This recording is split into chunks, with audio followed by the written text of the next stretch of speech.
aujourd'hui pour une nouvelle vidéo dans laquelle je vais vous présenter mes livres que j'ai achetés pour la couverture. Alors pour moi, il n'y aura pas de livres qui sont dans ma wishlist puisque je n'ai pas de wishlist. Mais je vous ai quand même choisi 13 livres, 13 qui est mon chiffre fétiche, mais c'était pas fait exprès. Donc je pense que vous aurez quand même de quoi vous mettre sous la dent dans cette vidéo, n'est-ce pas? Alors, on va commencer tout de suite par le premier livre qui est le seul des 13 que j'ai déjà lu, c'est pas bien. Alors, nous retrouvons donc Pur de Julena Baggott. J'en ai parlé beaucoup sur ma chaîne perso, mais voilà, je vous en reparle parce que voilà, je trouve que c'est vraiment une jolie couverture, même s'il y a certains qui n'aimeront pas, mais bon, comme pour les suivantes, c'est mes goûts personnels, donc voilà. Donc je trouvais assez intéressant le concept, voilà, on voit la Terre, ça ressemble plutôt à un dôme, et je pense que enfin je sais pas trop si c'est la Terre ou un dôme d'ailleurs, mais j'ai trouvé le mélange, voilà, de ce petit papillon qui vole tout délicatement, alors que derrière on dirait qu'il y a un gros machin en train d'exploser, c'était assez intéressant et ça m'a donné envie de découvrir vraiment ce qui se cache derrière cette couverture. Alors, ensuite, donc maintenant c'est 12 livres qui se trouvent dans ma palle, donc voilà, si vous avez des petits commentaires à faire sur ceci, envie que j'en lise un précisément, n'hésitez pas à m'en parler, que ce soit ici ou sur ma chaîne perso, il n'y a pas de souci. Voilà, c'est bien d'interagir avec vous de temps en temps, hein, on n'est pas là que pour vous présenter des choses. Alors, on va commencer tout de suite par les Chroniques du monde émergé, le livre 1 de Licia Troisi. Je sais pas si je l'ai prononcé exactement comme il fallait, mais soit. Voilà, il y a vraiment des couleurs que j'aime beaucoup sur cette couverture, et ça me donne envie de découvrir l'histoire de l'héroïne dont c'est le portrait apparemment, qui est apparemment encore une fois une héroïne assez forte. Donc ça m'intrigue simplement. Je trouve les traits assez jolis, même si voilà, les yeux violets c'est pas mon c'est pas mon truc en général, mais je trouve ça intriguant et je suis fan du bleu, donc mon œil a été attiré forcément tout de suite, et comme c'est de la fantasy jeunesse, je n'ai pas pu résister. Alors ensuite, Le meilleur des mondes de Aldous Huxley, donc une couverture aussi très bleue, avec voilà, vous pouvez voir des petits bébés, et alors on sait pas trop s'ils sont dans des culs ou si c'est des dessins parce que on les étudie. Voilà, c'est un peu désolée, vous avez le reflet de la lampe, mais je peux pas faire autrement puisqu'il fait pas très clair aujourd'hui. Voilà, donc couverture très intrigante. Moi qui suis une fanat des dystopies et voilà, et de la science-fiction, bah, j'ai eu envie de découvrir ce livre. Voilà, je me suis dit que ça ne pouvait que me plaire, donc il a rejoint ma palle. Alors ensuite, une sortie littéraire de octobre, je pense. Donc il s'agit de L'ombre de Sheila Miéville. Voilà, donc complètement loufoque. Vous voyez un homme qui tient un parapluie et qui vole. La forme des maisons est complètement bizarre, les tons sont un peu sépia, vieillots. Et moi j'adore ça, c'est vraiment quelque chose qui m'attire aussi, ce genre de couleur. Et j'ai eu envie de découvrir l'univers qui se cache derrière cette couverture, simplement.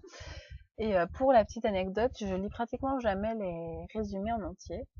Donc là, j'ai lu les quelques premières lignes et ça m'a plu. Donc, eh bien, je vais lire ça prochainement et on verra bien ce que ça dit. Il me semble que Galéane l'a lu et elle avait été assez mitigée quant à ce livre. Mais bon, hein, tout le monde n'a pas le même avis, donc je suis curieuse.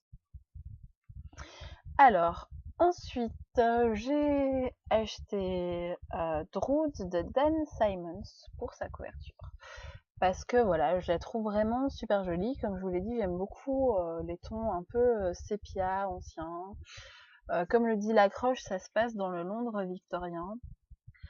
Ça a l'air vraiment mystérieux. Il y a une touche, voilà, avec. Ça me fait penser à Jack l'Éventreur et ce genre de choses qui sont des sujets qui m'intéressent beaucoup depuis qu'on en a parlé au collège. Et voilà, le Londres victorien, pour moi, c'est rempli de mystères. Et j'ai hâte de découvrir ce qui se passe dans ce livre. Alors, ensuite, là, c'est un livre que j'ai acheté pour sa couverture, mais qui fait partie d'une saga. Donc voilà, je suis un peu embêtée parce que j'ai choisi celui-là au lieu de choisir les deux autres. Et ben zut, c'est le tome 3. Donc voilà, c'était ma couverture préférée parmi les trois et c'était pas du tout bien indiqué que ça faisait partie d'une série. Il n'y a pas d'étoile ou quoi pour dire que c'est le tome 3. Donc il s'agit de À la droite du diable de Lilith Crow, qui est le tome 3 de Une aventure avec Danny Valentine. C'est toujours bien de le savoir. Donc si vous voyez ce livre, ce n'est pas un one-shot, c'est un tome 3. Alors sur le coup, la couverture m'avait séduite. Je vous avoue que là, en la revoyant, je la trouve un petit peu moins belle, mais quand même toujours assez intrigante, avec cette jeune femme qui a des yeux très bizarres. On suppose que c'est parce que c'est une créature surnaturelle, n'est-ce pas? Et qui a cette ombre très jolie sur le visage, voilà. Très mystérieuse, et je verrai bien de quoi ça parle plus concrètement dans le futur. Alors ensuite, hop, Roi du matin, Reine du jour de Ian MacDonald. Donc je vous explique. J'aime bien la collection Folio SF parce que voilà, je trouve que ça fait joli dans la bibliothèque, mais je trouve que les couvertures, c'est un peu dommage qu'il y ait ce gros bandeau au-dessus, parce que ça fait une image très petite, alors que on pourrait avoir envie de voir un petit peu plus l'illustration, que je trouve vraiment sympa. Donc c'est une espèce de mariée fantomatique dans la forêt. Les détails sont vraiment très intéressants, très jolis. Voilà, je sais pas si je rapproche un petit peu, mais il y a des espèces de fleurs. Voilà, elle tient un bouquet de fleurs, il y a des espèces de fleurs papillons, je sais pas quoi. Et je trouvais ça très intéressant, enfin très intéressant. Voilà, très intriguant. Ça, je trouve que ça respire l'Irlande parce que c'est un livre qui se passe en Irlande. Et mais pour moi, ça me parle, quoi. Ça fait assez nymphe des bois, magie, mystère, et j'ai envie de découvrir ça. En plus, c'est un livre qui traite un peu de la folie, il me semble. C'est avec des sœurs qui sont complètement dingos. Et j'ai fait, si vous ne le savez pas, j'avais commencé des études de psychologie, donc forcément, moi, tout ce qui est personnage complètement cinglé, ça m'intéresse et ça me fait envie. Donc, le synopsis a quand même rajouté un petit peu à mon envie également. D'ailleurs, je remercie Maureen du Bazar de la littérature parce que, en fait, ce livre était dans les sorties littéraires de la rentrée. Et elle faisait un concours pour son blog, je sais plus à quelle occasion, mais soit. Et pour son concours, on pouvait choisir un livre sur Amazon qu'on voulait remporter si jamais on était le gagnant. Donc forcément, ayant participé au concours, j'avais regardé un peu les livres de la rentrée littéraire, et voilà, c'est comme ça que j'ai découvert celui-là. Tout ça pour dire ça. Mais bon, donc voilà, Maureen, si tu passes par là, merci. Alors, ici vous avez le premier tome de la saga des sorcières, donc Le lien maléfique de Anne Rice. C'est une réédition. J'aime beaucoup ces rééditions, elles sont vraiment très jolies. Donc la couverture est toute noire avec une touche de blanc et du rose. Et voilà, maintenant j'ai vu que la saga des vampires les Chroniques des Vampires, vont être rééditées. Donc sur le même modèle de couverture, hein, sauf que ce sera en rouge et non en rose. Mais je suis super emballée parce que je les trouve vraiment super sobres et les miens ont disparu, je ne sais pas où, donc je vais pouvoir me les racheter. Bref. Donc pour parler de celui-ci, c'est un gros pavé, c'est le premier tome, il fait 900 pages, pratiquement 1000, et il est vraiment écrit minuscule, mais même pas peur. Enfin si, un petit peu quand même, sinon il serait peut-être déjà lu. Mais voilà, c'est vraiment un livre qui m'intrigue, qui m'intéresse énormément. J'ai hâte de redécouvrir La Plume de Anne Rice. Et je trouve que c'est vraiment sobre et efficace comme couverture. Je l'ai déjà dit, mais je vous le redis. Voilà, donc je vais regarder d'un petit peu plus près. Regardez, il y a juste dans le détail les ongles qui sont roses, c'est tout. Donc voilà, vraiment très joli. Et j'ai hâte d'avoir toute la collection de ces nouvelles éditions parce que je les trouve vraiment super. Alors, ensuite, le premier tome de Quand les dieux buvaient.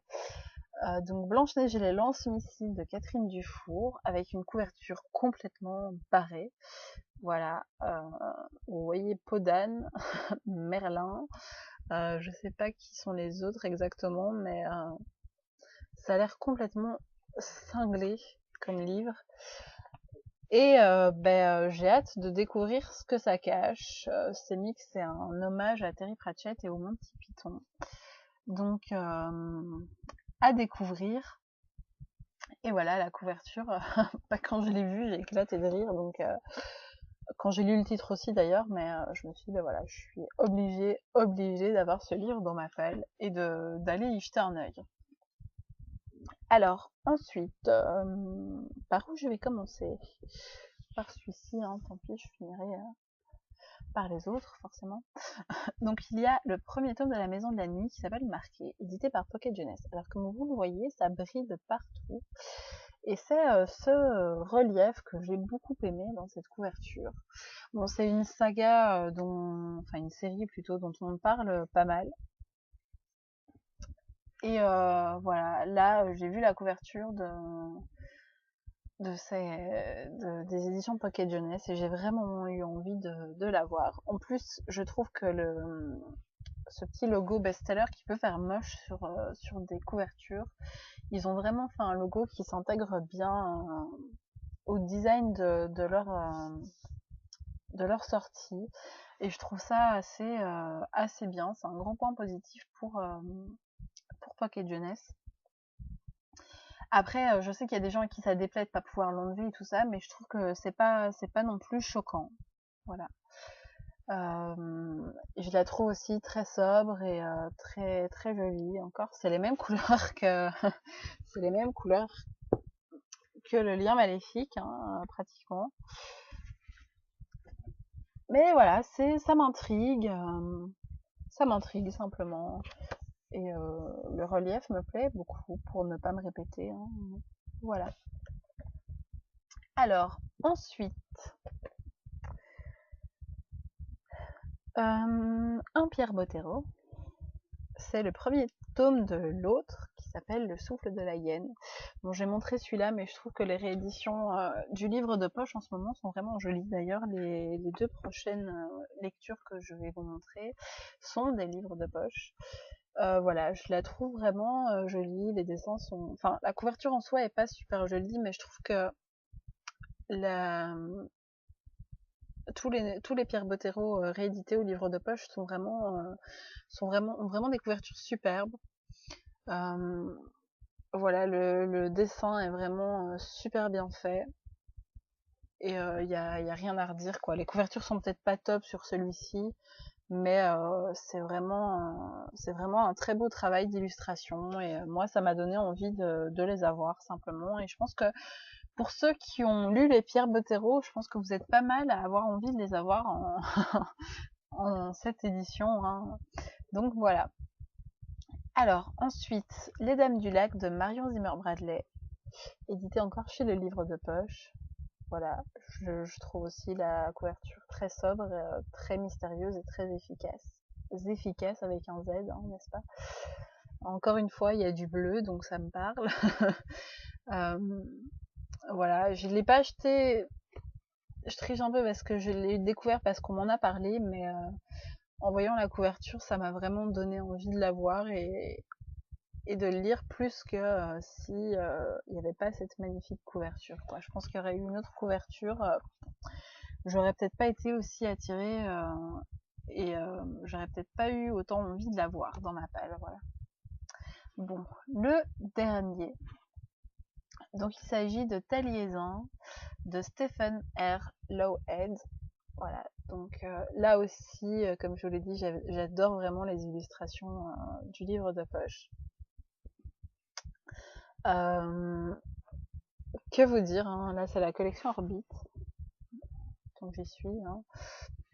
Voilà, je vous aurais dit l'édition de 3 livres, mais c'est pas grave. Voilà, là c'est encore une fois du bleu, du vert, ambiance mystérieuse, magique, qui donne envie de découvrir ce qui se cache dans ces plus de 600 pages quand même, hein, pratiquement 670 pages, donc 570 pages plutôt, je bafouille. Ah non, 670.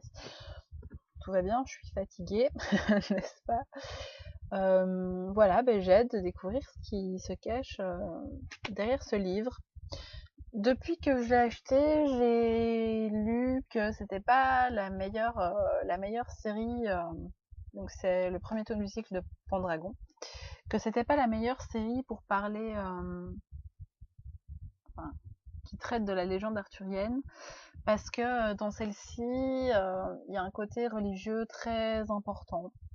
Mais bon, je lis jamais de livres qui traitent de la religion, alors je me dis, une fois toutes les 42 lunes, ça me fera pas de mal. Hein. Et voilà, donc j'ai un peu beaucoup blablaté dans cette vidéo, j'espère que vous me pardonnerez, j'espère que vous aurez fait des jolies découvertes, que ces couvertures vous auront plu, vous auront donné peut-être aussi envie d'acheter des livres. J'espère que j'ai pas trop bafouillé parce que ça m'a l'air d'être un petit peu catastrophique sur les bords, mais c'est pas grave. Je vous embrasse et je vous dis à la semaine prochaine. Ciao tout le monde.